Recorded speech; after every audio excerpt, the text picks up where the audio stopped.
false sense of freedom and who they are and what their purpose is. You know?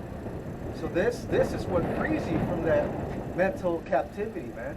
Because, well now, hey, now Esau's getting ready to put you back into a actual physical captivity, man. Digital, you know? Yeah. We're just digitalized, you know?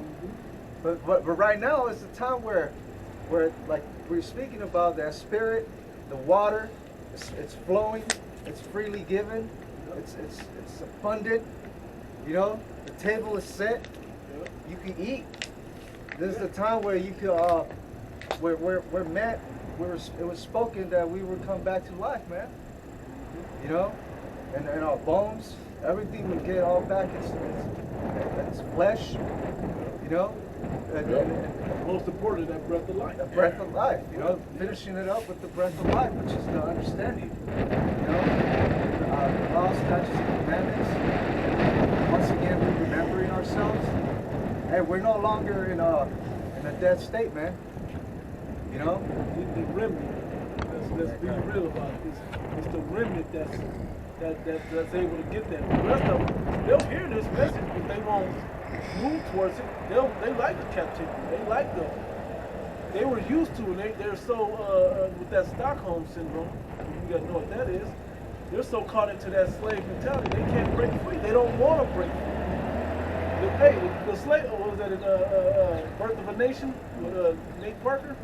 He said, hey, about the Nat Turner story. He's like, hey, we free. He's like, you done killed us all. Now what we gonna do? Nigga, you free. You can just stay living here if you want. And just keep living off this if you want, without a slave master over you. Worst case scenario, or you can go wherever you want to go now.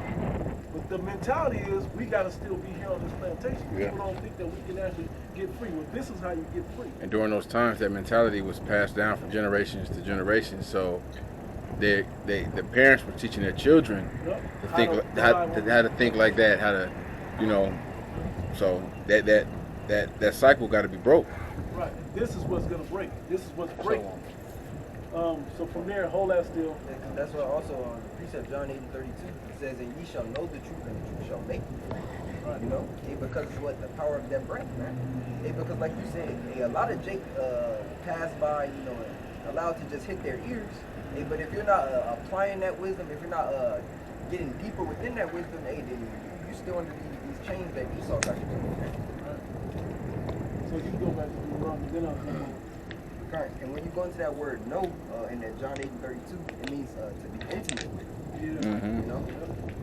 When they say things like "know her," and Jacob knew his wife, Rebecca.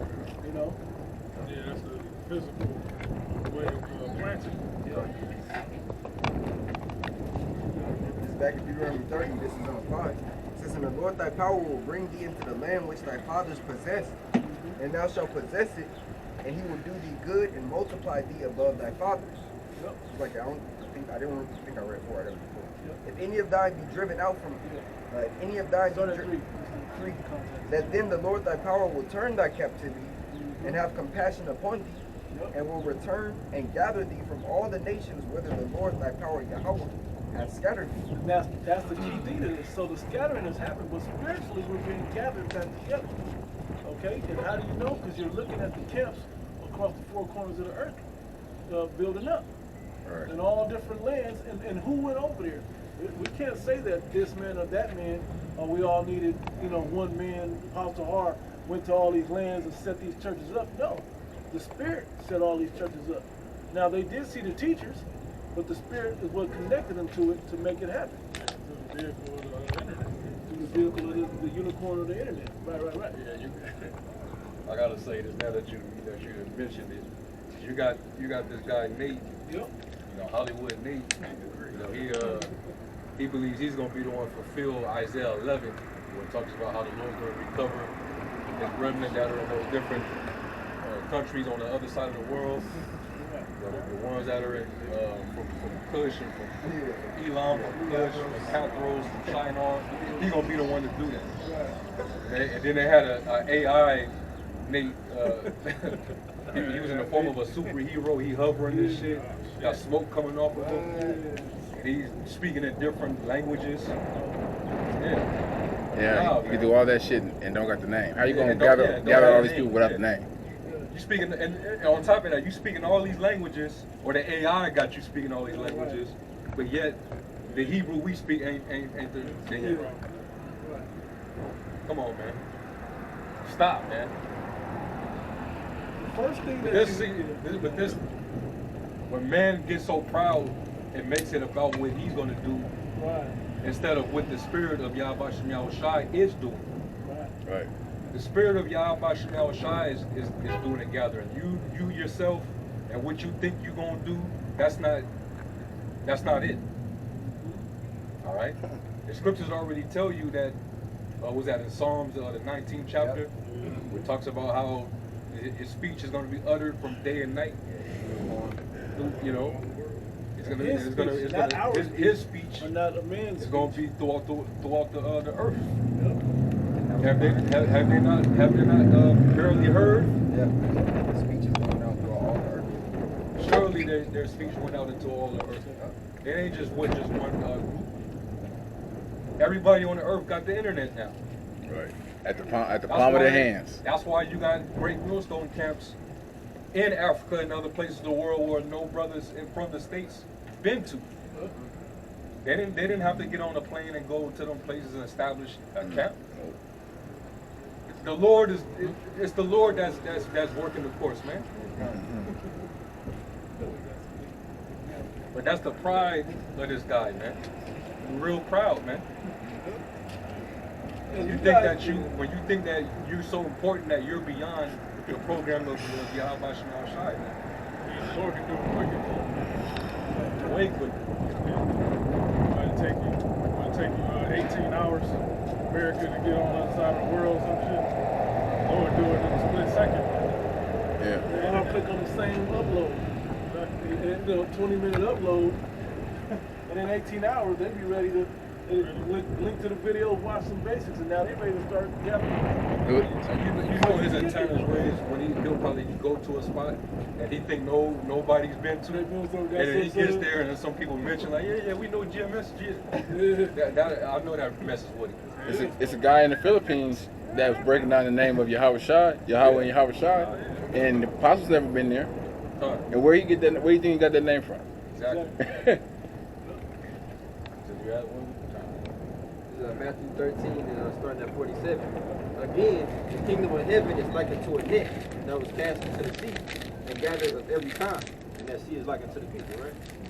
It says, which when it was full, they drew to shore and sat down and gathered the good into vessels to cast the bad away. All right, so if we like it to those fish, and that's our only job, and all we set up to do is preach the word. And it's up to Yahweh Shem Yahushua who gets the word, you know, and who don't. Also that keyword net, Yep. you know, which in the modern day, we have the internet, you know, and all the people, everybody's connected to the internet. Yeah. You can Can't get function with You it. got dudes in when the third world countries, man, they got internet, Niggas in prison uploading videos and shit, you know? Prison got it, bro. yeah. So everybody has the access to the internet. That's why this truth is this gospel of the kingdom, right? This version, the real version, is gonna go out throughout all the world, man. Through the internet. It's going out. That's that great net that was cast into the sea. You know? Yep. Yeah, you're right, bro. You're right what you said. Let him keep going and Deuteronomy.